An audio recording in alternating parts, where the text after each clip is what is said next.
A Story of Friendship and Triumph. Part 1, Beginnings. It all began in the small town of Maplewood, nestled between gentle hills and thick pine forests. The town was quiet, ordinary in many ways, but for two boys growing up there, it was the entire world. Jack Turner and Daniel Reyes met in the 3rd grade when Jack transferred from another school after his father's job moved the family. Daniel, a quiet boy who always sat near the window, noticed the new kid sitting alone during lunch. Without hesitation, he walked over and asked, "Want to sit with me?" That moment sparked a friendship that would define the rest of their lives. Jack was loud, funny, and full of energy. He loved football and had dreams of becoming a professional athlete. Daniel, on the other hand, was thoughtful, artistic, and a lover of books. He wanted to be a filmmaker one day. They were different in many ways, but they balanced each other out perfectly. Through middle school and high school, the two boys were inseparable. They studied together, supported each other through heartbreaks, family troubles, and the growing pains of adolescence. When Jack's parents divorced, Daniel was the first person he called. And when Daniel's father lost his job, Jack brought over groceries and offered to share his allowance until things got better. One cold winter night, sitting under the stars on the roof of Daniel's house, they made a pact. "No matter what happens," Jack said, holding out his pinky, "we chase our dreams. Together." Daniel linked his pinky with Jack's. Together. Part 2. The Struggle. After graduation, Jack received a sports scholarship to a state university. Daniel got accepted into a small but prestigious film school in New York City. For the first time in years, they would be apart. Their lives took different paths, and with distance came challenges. Jack struggled with injuries that kept him off the football field. He felt lost, unsure if he'd ever reach his dream. Daniel, on the other hand, found New York both exciting and overwhelming. He faced rejection after rejection trying to pitch his film scripts. Money was tight and loneliness crept in during the cold, sleepless nights. Despite the miles between them, their friendship remained strong. Weekly video calls became their ritual. They celebrated small wins, encouraged each other when everything felt like it was falling apart, and reminded one another of the pact they made. One night, Jack called Daniel with tears in his eyes. "I think I'm done, man. The doctor says my knee won't ever be the same. No more football." Daniel didn't speak for a while, then said calmly, "Then find a new dream. You're more than a game, Jack." Those words stayed with Jack. Slowly, he began to explore other interests. He took a business course and found he had a talent for leadership and marketing.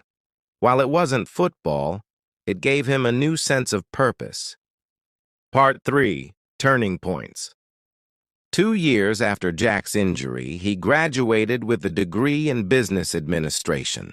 By then, he was interning at a startup company that specialized in marketing for small creators. He quickly realized how many talented people had no idea how to share their work with the world. One evening, while watching one of Daniel's short films online, Jack had an idea. He called his best friend immediately. "Daniel," Jack said, breathless with excitement, "what if we start a company? You make the art, and I help you sell it. Not just your work, we help other artists too." There was silence on the line. Then Daniel said, "You really think we can pull that off?" Jack smiled. "We won't know until we try, but we made a promise, remember? Together." Daniel had been working at a small production studio, doing editing work and shooting commercials. It paid the bills, but his creativity felt stifled. The idea of building something with Jack, something of their own, sparked something deep in him. A few months later, Daniel moved back home to Maplewood. The two friends rented a tiny office space in the back of a bookstore. They named their company Climb Studios, a nod to their journey and the pact they made all those years ago under the stars. Part 4. Building the Dream. Climb Studios started with nothing but 2 laptops, a second-hand camera, and an unshakable belief in their mission. The first few months were rough. Clients were scarce, and money was tight. There were days they couldn't afford coffee or heating in the office, but they pushed forward. Jack hustled hard, using every skill he'd learned to market their services to local artists, musicians, and small businesses. He went door to door with flyers, sent hundreds of emails, and even offered free sessions just to get their name out. Daniel, meanwhile, poured his soul into every project. He filmed short documentaries for local nonprofits, shot music videos for indie bands, and directed heartfelt commercials for small family-owned shops. His eye for detail and storytelling quickly gained attention. Then, one day, everything changed. A short film Daniel directed about a single mother running a bakery in their town went viral. It captured the struggles and hopes of ordinary people in such a powerful way that national media picked it up. Within a week, their inbox was flooded with inquiries. Suddenly, Climb Studios wasn't just a dream, it was a rising star. Despite the sudden fame, Jack and Daniel stayed grounded. They hired a small team, including 2 interns from their old high school. They made sure to give back to the community that raised them, offering free workshops and mentoring young creatives. But as their company grew, so did the pressure. There were disagreements about money, about creative direction, about what success meant. Some days they yelled at each other. Other days they sat in silence, unsure of how to move forward. But every time they came back to the same truth. They were in this together. Part 5. Storms. Success brought new opportunities and new challenges. Climb Studios was now working with bigger clients, including regional brands and film festivals. They moved into a larger office and expanded their team. For the first time, Jack and Daniel were managing people, handling contracts, and juggling deadlines they never thought they'd face. Jack, now the CEO, spent more time in meetings and on the phone than with his best friend. Daniel, buried in projects, sometimes worked through the night editing and directing. The long hours took a toll on both of them. Their friendship, once easy and full of laughter, started to feel strained. One evening, after a tense meeting with a high-profile client who demanded a total rewrite of a project Daniel had spent weeks on, the two finally snapped. "You didn't even back me up in there," Daniel shouted. "You let them talk down to me like I was some intern." "I'm trying to run a business, Daniel," Jack fired back. "You think I like kissing up to people? I'm doing this for both of us." "No, you're doing it for your ego," Daniel muttered. "This was supposed to be about art, about passion. What happened to that?" Jack stood in stunned silence. Those words cut deep. Daniel walked out that night and didn't return for 3 days. During that time, Jack sat alone in the office, staring at the photos on the wall, images of them from their early days, filming in the snow, eating noodles on the floor, laughing in front of their logo painted by hand. He realized how far they'd come and how far they'd drifted. When Daniel finally returned, neither of them spoke at first. Jack walked over and held out a cold soda, their old peace offering.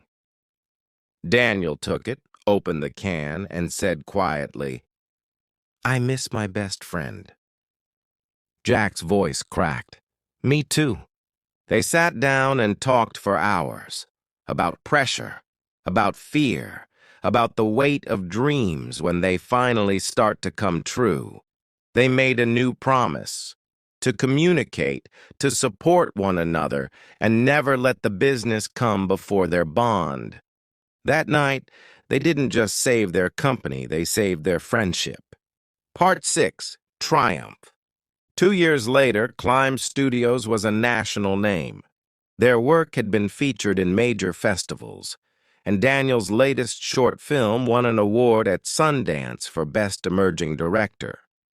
Jack had been invited to speak at business conferences about creativity, leadership, and building from nothing. But their proudest moment wasn't the fame or fortune. It was when they returned to Maplewood to open a creative arts center for local youth, a place where kids could learn filmmaking, design, storytelling, and more. The center was built in the same bookstore where they'd started their first office. During the opening ceremony, Jack stood in front of a crowd that included their families, old classmates, teachers, and a few kids sitting cross-legged up front. He looked over at Daniel, who smiled and gave him a nod. Jack began. "We were two kids with big dreams and no clue how to make them real, but we had each other, and that made all the difference." Daniel stepped up beside him. "Dreams take work, patience, and sometimes pain. But they also need love, laughter, and someone who believes in you, even when you don't believe in yourself." The room applauded. Tears were shed. That night, under a sky full of stars, the two friends sat on the roof of the Arts Center, just like they had years ago. "We did it," Jack whispered. Daniel nodded. "Together." The end.